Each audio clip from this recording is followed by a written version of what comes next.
I'd say, with Prince Harry and Meghan Markle, their demands are truly never ending. As we saw with Harry when he recently came over to promote his book and did all those interviews, he listed, didn't he, very publicly that he was looking for a public apology, not just for him, but for his wife from his own family. And that if, get this, he was to have any conversation with them, then it would have to remain private, or indeed he would hope it would remain private. This from a couple who are an open book, particularly where money's concerned. What is baffling with a lot of people is, Prince Harry would have received quite a substantial amount of money, as one can imagine, from the British monarchy. He would be a very wealthy man. So one would suggest, why does he need so many more millions? Why indeed did he buy such a huge house?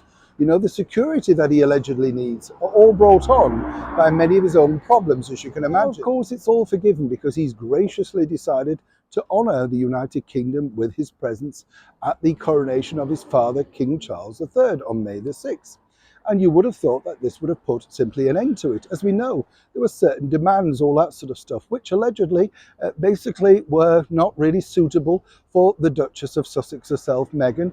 Yes, that one-time cable TV actress felt that she should have had more precedence. Where were they going to be sitting? Would it be equal to others? All of that sort of stuff. And by keeping away, and particularly on such an historical event, she has lost out on enjoying one of the most, wonderful historical events of the decade, if not possibly of the century. Let's think about that. What's interesting to think, though, is this. Harry, once again, is not giving up without a fight.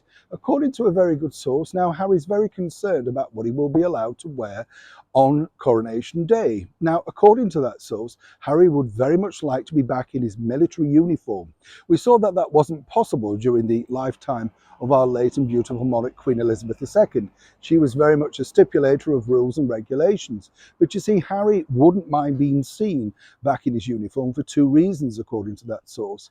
Both his children would see him in that particular context, looking rather splendid in those wonderful surroundings of Westminster Abbey. And you can understand that as a proud father, even though we never really see those children. You get the picture.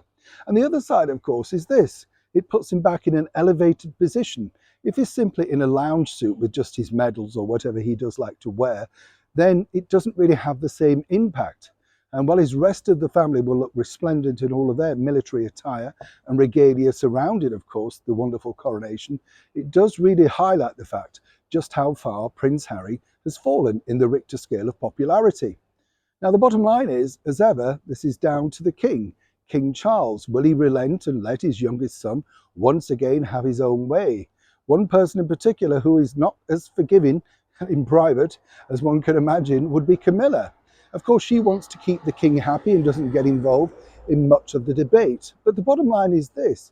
She prefers to follow the rules set out very clearly by our late and wonderful monarch. But the real problem now is, will King Charles follow suit, or will once again he relent to his rather troublesome and petulant youngest son? Neil Sean in the very heart of London.